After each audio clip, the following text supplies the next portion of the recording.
mate. I will say this about investing. Everything you do learn is cumulative. What I learned at 20 is useful. Equity. Welcome to another episode of Equity Mates, a podcast that follows our journey of investing. Whether you're an absolute beginner or approaching Warren Buffett status, our aim is to help break down your barriers from beginning to dividend. My name is Bryce, and as always, I'm joined by my equity buddy, Ren. How are you going? I'm very good, Bryce. I'm excited for this interview. There is no more exciting space at the moment than crypto, NFT, the metaverse, Web3, a lot of buzzwords, a lot of big ideas that we're trying to get our head around. And we're joined by an expert today who is really going to be able to help us and has a pretty amazing story in terms of how he's been getting around this space. So I'm excited for this interview. Absolutely. It is our pleasure to welcome to the studio Ishan Haque. Ishan, welcome.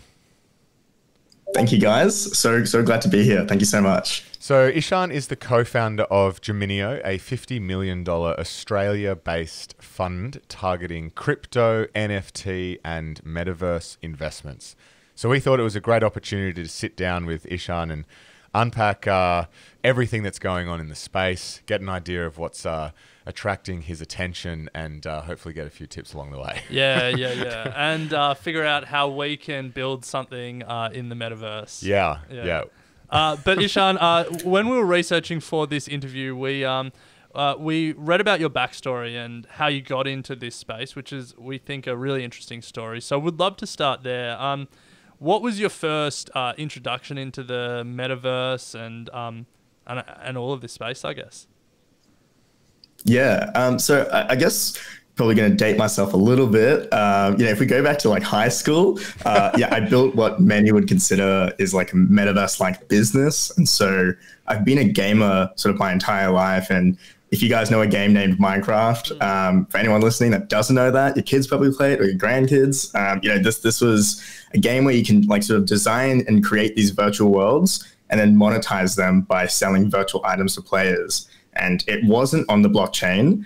So this is what you would call like a Web 2 metaverse. And so, in many ways, when I did this business, it was great exposure into like running a proper business. I figured out how to code, how to market, distribution, hiring people. And so, my introduction in the space was really running this business gave me the insight for when I explored other digital technologies like crypto and NFTs. To me, it just made complete sense. The metaverse wasn't like an if, but a when. I was just thinking, hey, if my players in the Minecraft game, if they owned the items that they were buying from me and they were trading and swapping it, and I earned, this fee from creating these items, there would be a lot more engagement, probably a lot more. The average revenue per user would be a lot more. And so to me, I was like, hey, this is going to happen soon. And so I guess that was sort of my introduction. And during this time, like I guess any other kids that are making, online businesses, I kind of got addicted to the rush of making money online, like out of nowhere.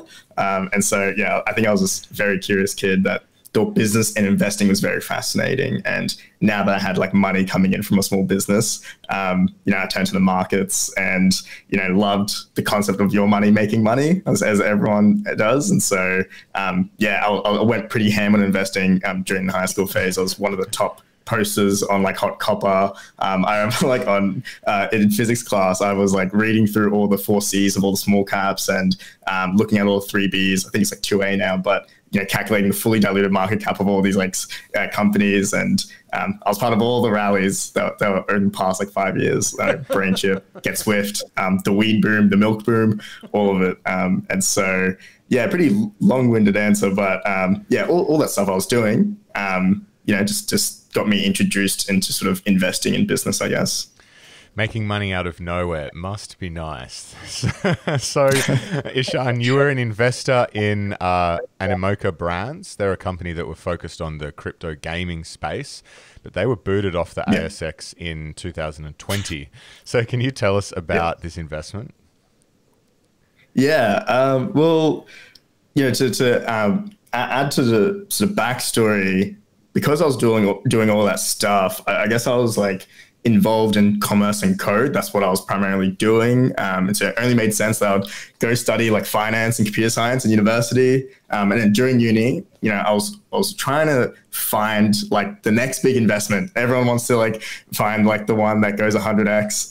And so, during that time, while I was looking for that, I was like, okay, I need to like work for people. I need to learn. I've never done any of this stuff before. So let me learn from people that can sort of help me. And I was doing pretty well professionally. I worked for a guy named Shyam Puri, who sold his company to Amazon. He was in Silicon Valley, and I started as like a glorified intern, but I ended up becoming a VP for his family office, investing in building sort of the companies under his Amazon winnings. And I did the podcast stuff, My First Million, and that we had a lot of investors and sort of entrepreneurs come on that. And when I was editing all the episodes. So when I'm hearing thousands of hours of advice, I kind of start applying that to every single investment I see. I'm like, hey, would this guy and this guy and this girl, and would they all sort of apply the same sort of thinking to this investment? And so a bunch of other stuff I quickly did, like in terms of that ended up being sold to HubSpot, which is a publicly listed company in the States.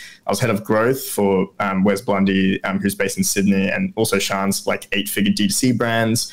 And then, I had a bit of dry powder at this time. This is probably like in 2020. I was doing pretty well. And you tie all that together, plus my insight from those Minecraft days. When I came across Animoka, that was a no-brainer for me. I had some money now, and initially I came across Animoka probably when I was 18 years old, and I put like $2,500 into the stock. It was publicly listed on the ASX, like you guys mentioned, and it quadrupled. It did well until it delisted, and it was a pretty sad day for everyone that was in the stock. And although it was technically worth $0, Animoka still represented to me single-handedly the best asymmetric upside bet to NFTs and metaverse.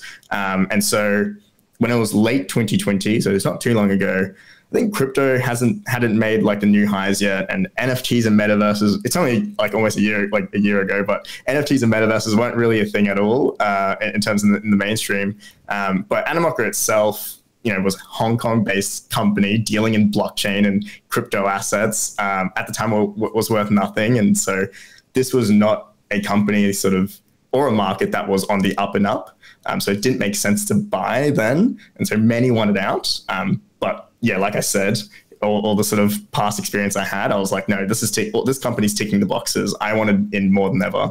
And so I guess during that period, my conviction grew. Others started to become a bit frail. This was no longer a public company, so I couldn't just market buy the stock. I had to go out and find shareholders, and so I ended up coordinating a block of shares with 7 shareholders to buy at a significant discount. And I guess in a way they thought they were shoveling dirt onto me, but I thought I was buying a gold mine essentially for free, right? And so that was at the end of 2020, bought the block of shares. I didn't know it was going to happen so fast, but NFT volume started skyrocketing immensely. And shortly after I bought the shares, there was like funds reaching out to me saying, hey, they want to buy up all my shares for $1 million. So I was like, oh yeah, wow, this is like, I'm 21. I never had like any, money before. So it was a little bit crazy, but I ultimately said no, because they were super aggressive in wanting my shares. So I thought, yeah, something's around the corner. And so, my hunch was right. A few weeks later, they raised at $1 billion valuation. And so for context, I bought the shares for about a 50 million valuation. And 12 months after that, they raised at like an $8 billion valuation. So that's like the sort of Animoka story in a nutshell, I'd say, and how I sort of got into it and did all that. Yeah, it's a pretty phenomenal, I guess, story. You had a metaverse business while you were in high school. Most people wouldn't have know the term metaverse when they're in high school. Then you had this serious conviction for a company that was booted off the ASX and was seriously sort of unloved and unappreciated. And starting and I guess having such a big win at such an early age, a lot of people would take a break, maybe buy a house. I think Mark Cuban, when he had his big windfall, just bought a round the world ticket and went traveling for a while. But you're doubling down on this space. You're raising a fund to invest in crypto, Web3, metaverse. Why double down and raise the fund rather than enjoy the windfall? Yeah. Well, it's funny because like I'm not like really special in terms of there's plenty of young people who have been beneficiaries of this bull market. And so I've met some of them and, let's say that they're much cooler than me, right? They've got, supercars, the houses, bottle service every weekend type thing. That's what, crypto is kind of known for. Unfortunately, I'm just a massive nerd. And because of that, I truly see what's in front of me while I was, a part of these projects and investing in them early on. This run up in crypto recently was just crypto as a whole going from 1 trillion to 3 trillion. And that's like in 2 years. And although that's a lot, 1 to 3 trillion, to me, I believe that this is going to 100 trillion over the next few decades. And so that's what excites me. The long game excites me. Even just in a 5-year time frame, I think there's probably going to be many instances of companies going from zero to $1 billion in lightning speed.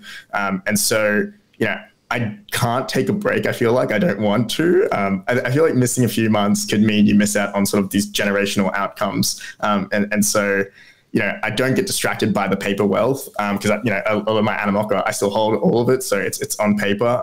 That's the investment. But even the liquid investments have gone well for me because I did a bunch of these metaverse investments. I'm just putting that all back into the fund. And, although I'm extremely grateful for the position and the sort of investments going well, the so-called windfall is relatively insignificant compared to, I think, the trillions of dollars of value that's going to come over the next 5, 10, 20, 30, 50 years. And I like that there's this Warren Buffett, he had a quote back in Forbes in the 80s or something where he's like, I don't care about a company's quarter results.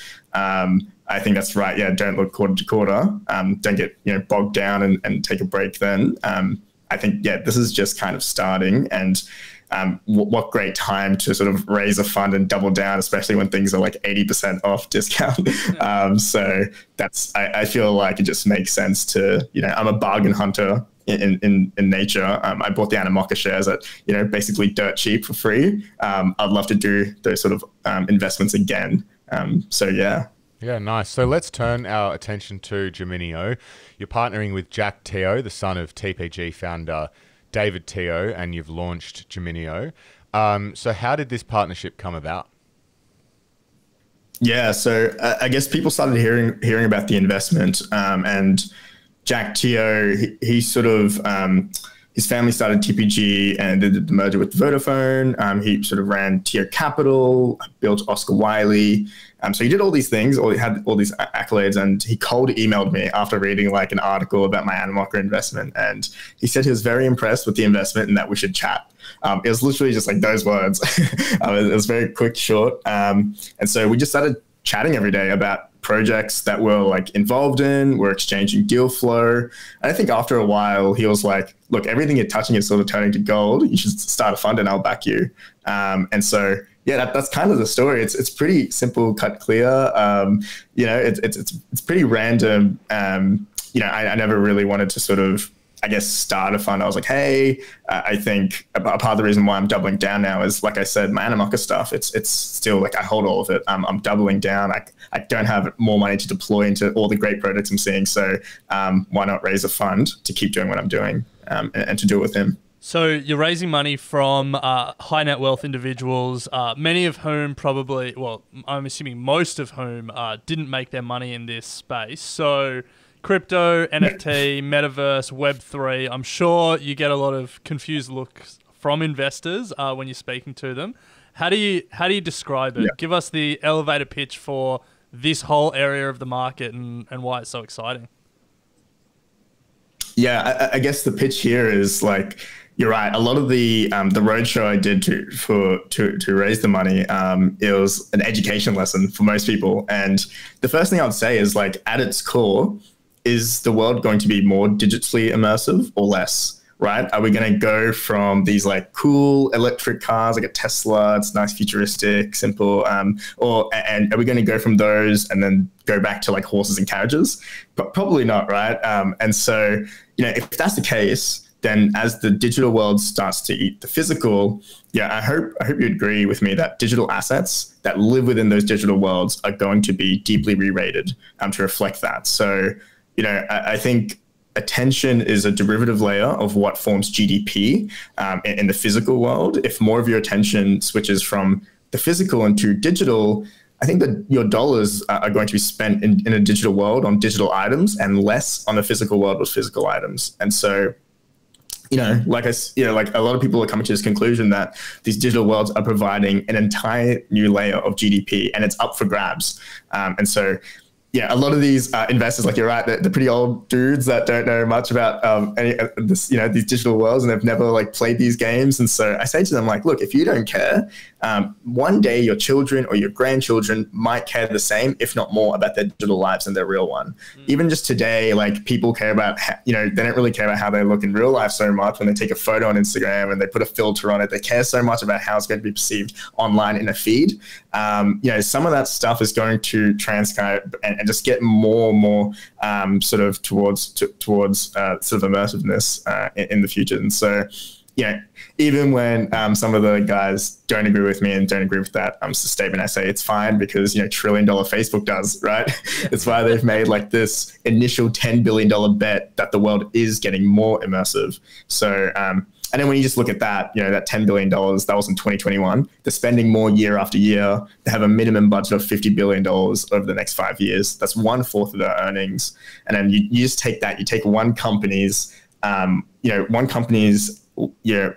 1 year budget of R&D and compare it to the market caps and the valuations of some of these tokens and assets. It's trading less than that. And so, something's off here. Either big tech is over investing, or some of these assets in the digital world are probably undervalued. And so that's the thesis of and the elevator pitch of, hey, this might be where everything's at. Yeah. It's a fascinating space, one that we're constantly sort of trying to get our head around, and offers a lot of discussion in the office. What assets are you targeting for the fund? And then how do you think about investing in the assets themselves, NFTs, cryptos, tokens that you just mentioned, versus the companies that are making these assets, the Decentralands, the Sandboxes, the Roblox of the world? Where do you sit there? Yeah, I guess, you have to so I explained that, and you have to look at where does the investable opportunities lie? Because I can say all that, but it's where do we invest? And I think it's highly fragmented, right? It's not just venture equity. You really do, in a way, need to live in these worlds to take advantage of all the asymmetric upside. There's the virtual hosting environments that may be equity or token based, but then within those worlds, there's NFTs as well. And so whether it's an asset in the form of utility or display, or digital real estate, or these art collectibles, it's all pretty fragmented. And so to me, our core investment thesis, it goes from hey, in 1999, which is the year I was born, there was a boom happening, kind of like the one happening right now, and it wasn't for crypto or NFTs, but it was for something we're very familiar with today, which is the internet. It's the ultimate case study for what's about to happen again. And so back then, when the internet wasn't so familiar, there was about 150 million people on it. And I bet the 150 million people didn't think they were so early, but having 5 billion people on the internet today, 150 million sounds pretty early to me. And so that's roughly the same amount of people that have crypto wallets today. I think we're very, very early. Biggest gains are yet to be realized. And so I look at, okay, what were those 150 million people doing back then to sort of help? Where should I invest the money? And back then, I was a baby, so I don't really know. But actually, reading on the internet and what people were doing it was pretty boring, right? From what I've heard, the internet was a way for people to access and read information, mostly news and research. But the innovation there was the cost of transport for content became essentially free. And so as time goes on, structural changes happen that allows the second wave of the internet, Web 2.0. People had more access, faster internet speeds, cameras in their pockets, websites and apps that created a social life online. And then that sort of dawned the era of everyone becoming a content creator, whether it's music, videos, games, art, whatever, selfies. If you guys have taken a selfie and put it online, you're a content creator. Internet gets more vibrant and richer. Community starts forming. We start spending more time in our digital lives than our real ones. That's when I say to investors, like, look, metaverse has already been a thing. Like, this isn't something that's new. The habits haven't been just forming now. They've been forming over the past 2 decades. Your Twitter feed is a metaverse. Facebook's a metaverse. Going through TikTok's a metaverse. Playing Fortnite is a metaverse. When you're at home, when you're on your couch and on your phone and just scrolling through feed, what are you doing in real life? You're just static in the real life. You're not moving. Your mind is being consumed by this phone. You're living in a digital world. And so, if we sort of clear up what the metaverse is, then within them, what's like the next step? What more is there to be done? And that's sort of where we come in. We're like, okay, these metaverses are being built. The next wave of this is people, if they live in it, they're going to want to start, owning things, right? That's where I'm like, okay, the investment thesis is we're going to invest in anything that enables that ownership mechanism in these digital worlds. That's going to, these billions of people that are going to come on board, they're going to want to start owning. And so, those existing metaverses that I just talked about, whether it's TikTok, Facebook, whatever, they've already proven that people will buy items in digital worlds. Like, this is not like I didn't have to argue with any investors about this. Like, if you look at a Fortnite or a Roblox, that entire industry is generating $100 billion a year in revenue. And that's people that are willing to spend money on something that's physically intangible because they are living in another world where it means something to them or to their friends or to the inhabitants of that world. And so we agreed digital items can have real world value because people are already spending money on it. And then the interesting part is like, okay, how much more money would you spend if you truly owned these items? It wasn't by a platform, but you actually owned them, and you could take these items to other platforms, or you could sell it for some money, less or more than what you paid for it. Maybe you'd be willing to convert more to purchase something that wouldn't immediately go to zero, or you'd purchase it because, hey, I can actually make some money here. And so I think looking at that, that encompasses that world encompasses the companies that are building those type of experiences. So like you mentioned, the Sandbox, which we're investors in before the fund, like in Decentraland, those are the people that are creating these, they're using software to create these virtual worlds. And then later they'll couple it with hardware where right now it's maybe on the PC or on your phone. But yeah, later we have some integration with maybe an Oculus or some augmented reality headset to make it more immersive. And then the protocol layer is the NFTs that lets you own the actual creations that you're building in those worlds. And so that's one layer, like you mentioned. Second layer would be the actual tokens themselves that drive the economies of these worlds, which I think a lot of people don't really realize. And I think this is very interesting for your listeners to understand is I think a lot of investors will miss out on these new age assets because they apply old age investing principles to them. You can't value these, worlds like stocks. You have to value them like nations, like countries. You can't really use value investing frameworks for blockchains because you come up with these like ridiculous ratios, like 5,000x, 7,000x, or whatnot. And so, when you look at some of these tokens, you have to, if you want to value it like a country, you have to prove that there's a one-to-one relationship between how much the price of the token goes up and the growth rate of that token GDP, aka probably like the aggregate output of that economy. And so just like I think the value of the chain comes from probably the economic activity that it supports. So if you're trying to like relay it with real life and in the physical world, the economic output could be transaction growth of the chain, of the blockchain. So as transactions go up, we'll see price should go up. If there's wallet growth is kind of like the working population of like a real world economy. Wallet growth goes up, price should go up. And then there's stuff like TVL growth, which is like the amount of tokens that are like locked and staked in one of these projects. And so that could be like the financial sector of the economy.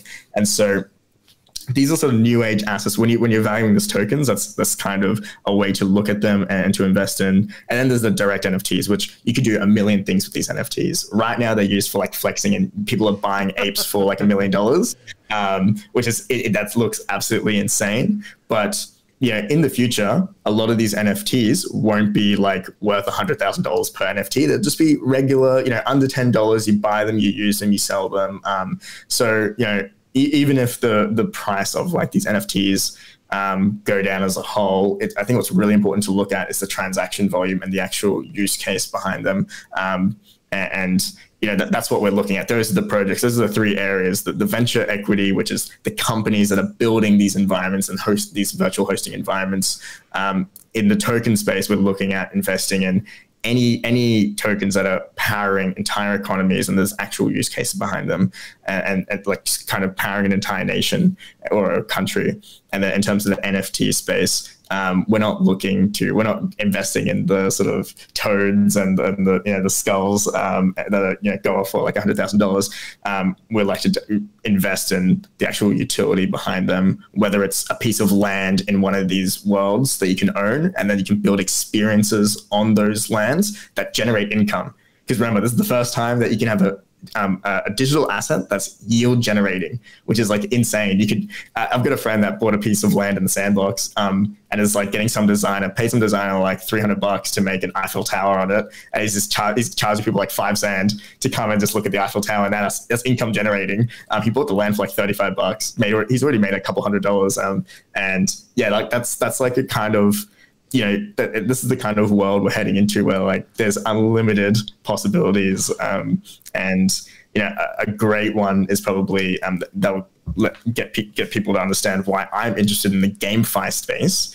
It's probably like the F1 Delta Time, or like the racing metaverses, where you own the racetrack. That's the piece of land, and then you can host these races that have a prize pool, and then people will pay an entry fee to sort of race on that for the prize pool, and then that's how your land becomes income generating. And so there's so many opportunities to go through. So it's the three main assets: NFTs, tokens, and the equity, the companies that are building them, and then within them, probably the stuff that excites me most is the GameFi stuff, because that's my background. I've been a gamer, that's what I understand.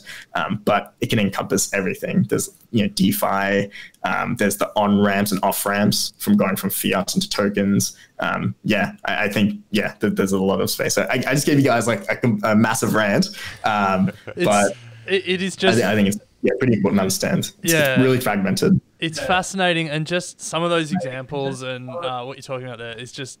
It just blows the mind in terms of this whole world is sort of being created before our eyes, and there's a real gold rush there, I guess, in terms of people trying to figure it out and trying to see the opportunities. So, Ishan, before the break, we spoke about your background, how you got into the metaverse, Web3, crypto space, and a little bit about the fund that you're raising. But now we'd really love to get into, I guess, the space itself and what the future looks like. So, let's start broad, because I need to start broad before we get specific, just to get my head around it. Yeah. Give us an idea of what the future could look like as digital worlds and digital assets start to take precedence over physical worlds and physical assets. Yeah, so I think there's pros and cons to the future that we're heading into. I think a lot of people are very scared when I say, hey, look, a large portion of your 24 hours right now that you're living in the physical world will be slowly converting into a digital world. And people think, oh, great, we're going to be, it's like a dystopian type world where we have like these, headsets on our head for like half the day. And we sort of become, it's like that Wall-E type world that we're living in. Everyone gets super fat. So, in a way, like, I personally don't advocate for that. I think that the world that I'm most excited about this is beyond entertainment. I think when you're allowed to own on digital worlds, that gives ownership means like you can earn, and that's the magical thing with this whole metaverse stuff, is that we will soon live in a world, and we've already had this actually occur over the past year, where anyone from anywhere can start earning money digitally online, and the barriers to entry will just get lower and lower. And I guess to give you an example of that is there was a metaverse called Axie Infinity that some people know of, where it caught a lot of attention in the Philippines, in these developing nations, where there's people that were in poverty that heard about this game. If you guys don't know what this game is, it's basically like the Angry Birds of the metaverse. It's like a little phone game. You buy these cute creatures, you can train them up, you can verse other people with their teams of creatures, and if you win, you get the token. With that token, you can sell it for some real money. And so this dawned like this new era of what they call play to earn. So these play to earn games. And I think the outcome of that has been pretty inspiring to see. And this is like the very first layer of what could happen in the future, where right now, people were playing these games on their phones and they were earning some money, and some of them were supplementing the sort of lost COVID income. Some of them created fortunes. There's plenty of case studies, and I urge people to watch the documentary on Axie Infinity, and that sort of outcome there. You can just watch it on YouTube.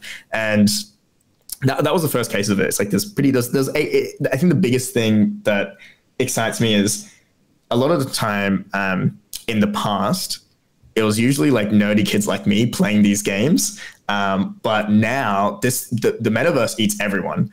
And what I mean by that is, in the Philippines, there was an 80-year-old couple playing this game to pay for medicine.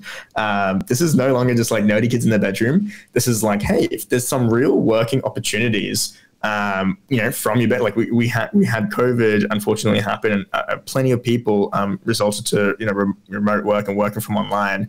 I think that's the sort of future we're heading in, where if people want to, and some people need to, right? They don't have any other opportunities elsewhere.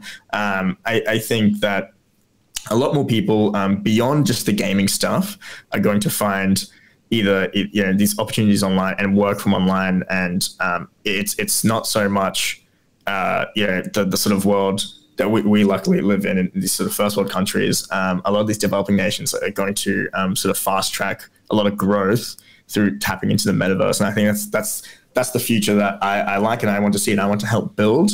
But in terms of what our lives would be like, I feel like a lot of it will be, it's kind of like the Ready Player One, or if you guys have read Snow Crash, it's a world where for the first time, magic can start to seem real.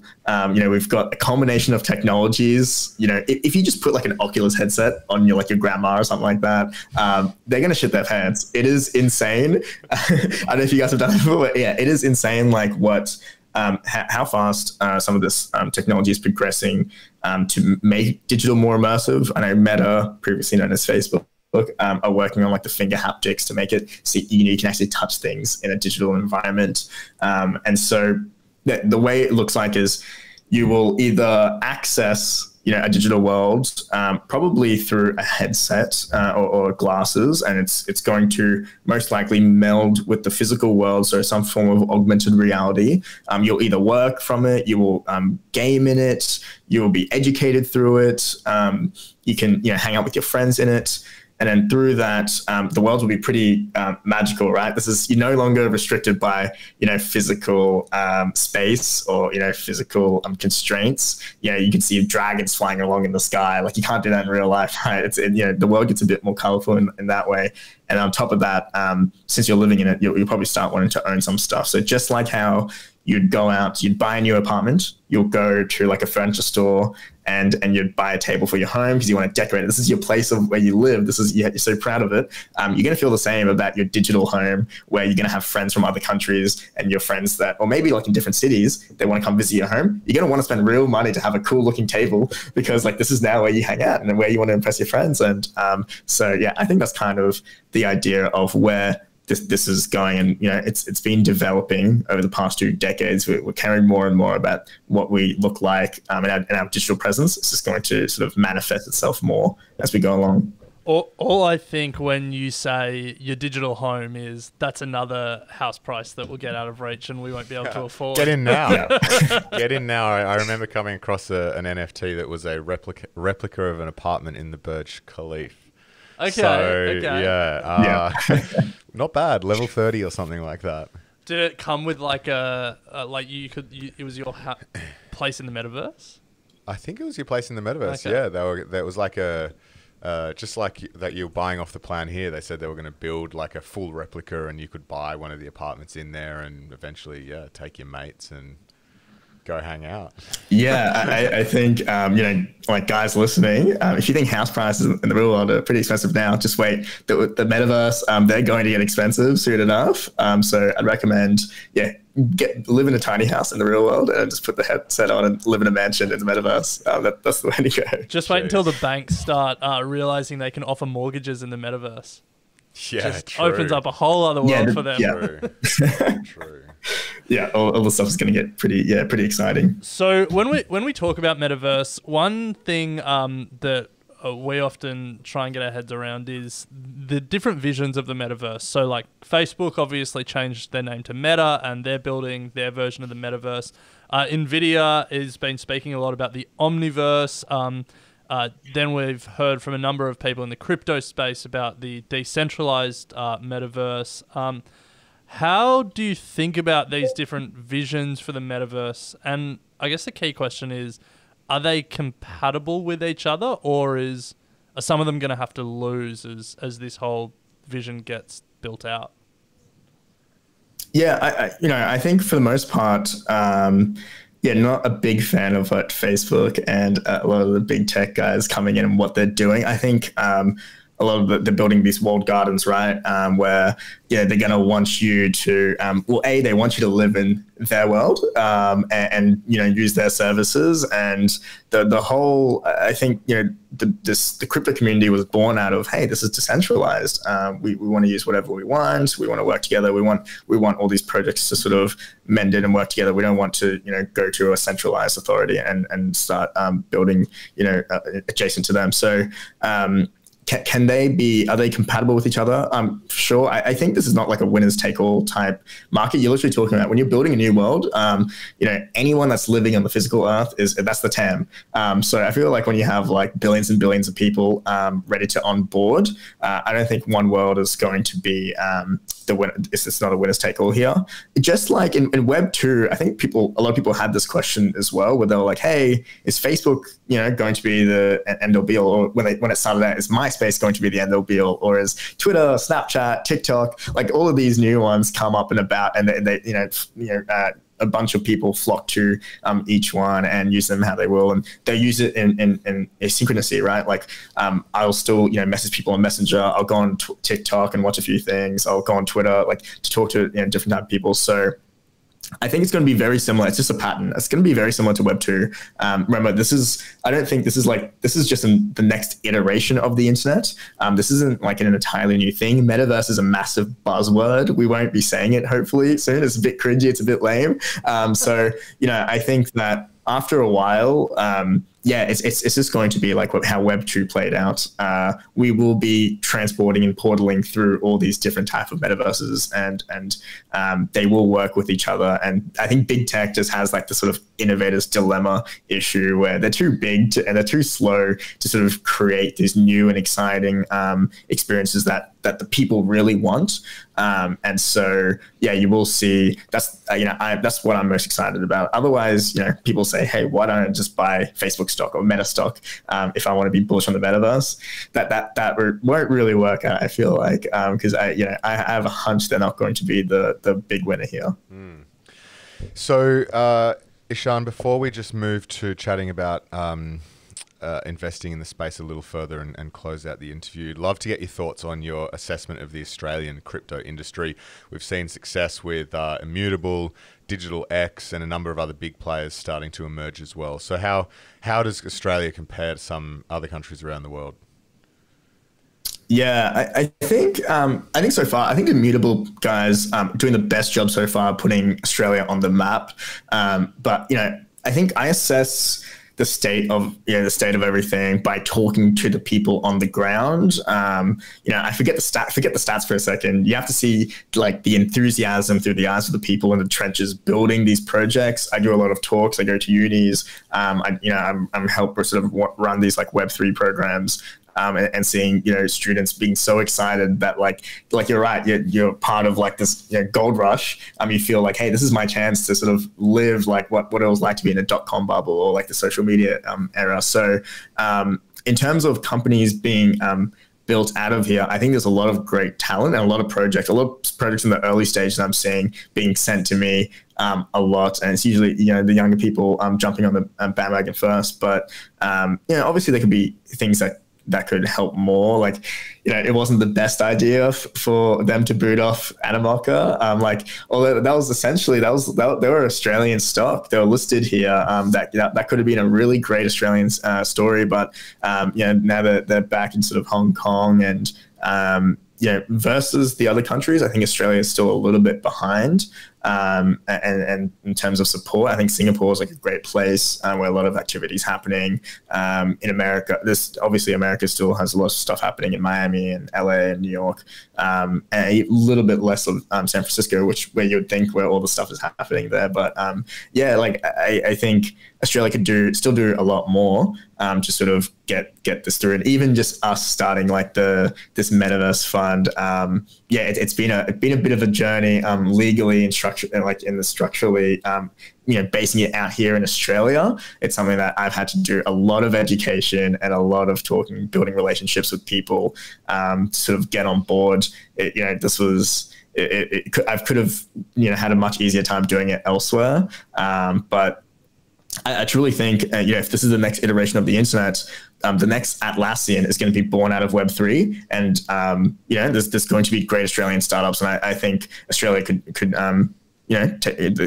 I think it's up for grabs, like I said before, and people in Australia, I think multiple startups in Australia will shine in Web3, and hopefully I can find them and invest in them. I'd love to do that. Yeah, well, speaking of investment, it's really easy to get excited about this space and everything that's going on, and you hear some of these stories, and you're just like, you get really excited and really bullish, and you want to get in there. But as with any sort of new technology, there's a lot of hype, and there's a lot of projects that are real, and then there are a lot of projects that may burst with a bubble if it does burst. So, how do you separate, I guess, the signal from the noise? What are some of the things that you look for to really know that this is a real project?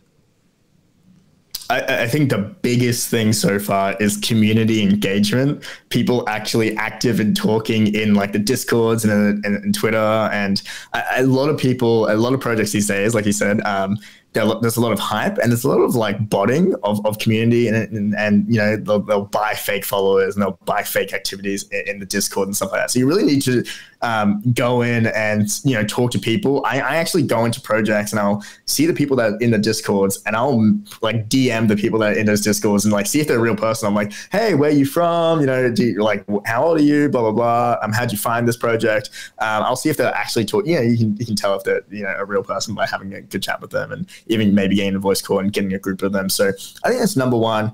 I think transparency is huge. Getting access in terms of like to their GitHub and seeing the repo and like actually looking and auditing the smart contracts so they can't rug you. Which, if people aren't familiar with that term, there's a lot of these scammy projects that will build the hype and then liquidate all their tokens on you so they can sort of run off with the win. So I think stuff like that. You have to assess the governance design, see the incentivizations of the tokenomics, really assess that, see what their network effect is and how strong it is. And it'd be the same as Web 2 in terms of assessing the team, like what's their background, what's the locking period, I guess is a pretty good one for the how they're going to invest their tokens, and is this not a sort of rug pull? That's the biggest thing in crypto I think you have to look out for. Is it is the Wild West. It's like you said, it's the gold rush, and so a lot of people are trying to get rich quick and run off with a buck. But there's a lot of things you can do in terms of mostly on the sort of qualitative side. Hey, look, is this what you're building real? Are people gravitate toward this? Is this traction in your product? And is everyone equally aligned for the first time. And this is the beauty of Web3. All stakeholders have incentive and they're all aligned. So your users, your investors, the builders, your sort of developers that are building on top, everyone's aligned because you have this token. And I think it's really important to assess all of that to try and distinguish the fake from the real. Well, Ishan, speaking of hype, and to close out the interview today, recent data from Non-Fungible has suggested that the average selling price for an NFT has dropped 70% from the 2nd of Jan. How are you thinking about this market fall? Will we be talking about NFTs in 6 months' time, or is it a thing of the past? Yeah. So obviously me doing the fund and being fully invested. I don't think it's a fad. But I think the average selling price is irrelevant in terms of in the future, NFTs individually shouldn't be worth millions of dollars. Most will be like under $10. The actual participation of people in volume you can see that through the volume of the trading of volumes should be the actual indicator of the activity. And so I think once the speculation dies down, real activity starts building. That's what we've just been through. The first phase of NFTs was like these sort of art collectibles, how you buy them and you flex them and blah, blah, blah. That is just pure speculation for the most part. And that was only really the case because, hey, look, it's really easy to like spin up, art. Like it's pretty easy to draw stuff and like, computer generated art and to sell it off. It's really fast.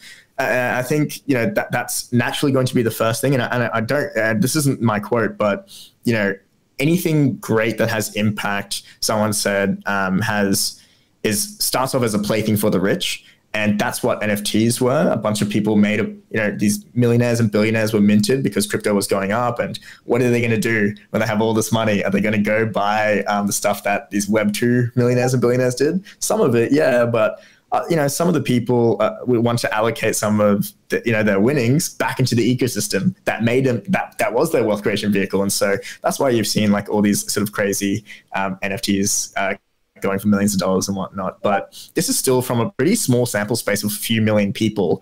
And so although the average selling price based on a few million people is probably going to drop because most of them were speculating. Once a lot of these projects that takes time to build that are great projects, especially in the GameFi area, which I'm from, to build like a great AAA title game, you can't build in a month or 30 days. It takes like a long time. So a lot of those will start to come out that are true and real projects that people want to play first and the NFTs are secondary. It's not that the NFTs are first and they want to play secondary. They really need to be hooked on and want to play and be in these worlds first. And so, that's what I think about sort of the market falling in terms of those the sort of selling price. I think that speculation dies down, the real activity starts building. Yeah, it's there's a mental model that we talk about a lot on the show from Carlota Perez.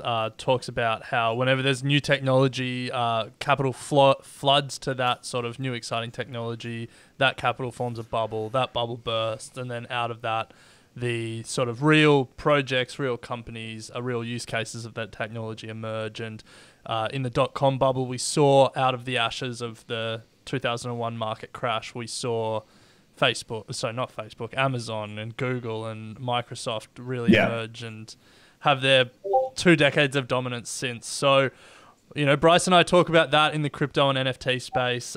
We don't know enough to start assessing what those projects and what those tokens are, but it feels like you do, Ishan. So I'm sure this won't be the last time we speak to you. We're very excited to understand this more and get our heads around this space. But today we have run out of time. So until we next get you on the show, if people want to follow you online and learn more about the fund and what you're looking at, is there anywhere in particular they should go? Yeah, I'm mostly on Instagram and Twitter. So on Instagram, it'll just be my name, Ishan Haque. And then on Twitter, it'll be Ishan Haque, just without the UE, because I wasn't an OG and I couldn't get my proper name on Twitter. So I'm mostly on those two things. And really, thanks for having me, guys. My girlfriend's a huge fan, actually, of you two and listens to the show a lot. So shout out to my girlfriend, Nicole. I love you. And Bryce and Alec love you too. Yeah, thanks guys. It's really awesome being on here. And I could talk about this metaverse stuff for hours. There's so much to talk about. And so the Investor Roadshow actually goes for like a couple of hours. So yeah, I'd love to come back on again. And yeah, I'd love to hear the feedback from the viewers. So yeah, let me know, message me on Instagram, Twitter, and let me know what you guys ask me questions or whatever. We will. One of my New Year's resolutions that I wrote down at the start of the year was to buy a property in the metaverse. So this is reignited. I'll hold you accountable for it. Reignited. I might just take your advice on what to buy though, Ishan, because there's way too much out there that I have no idea about. So anyway, we'll take that offline. But thank you very much. Appreciate your time. Thank you guys. I will say this about investing. Everything you do learn is cumulative. What I learned at 20 is useful.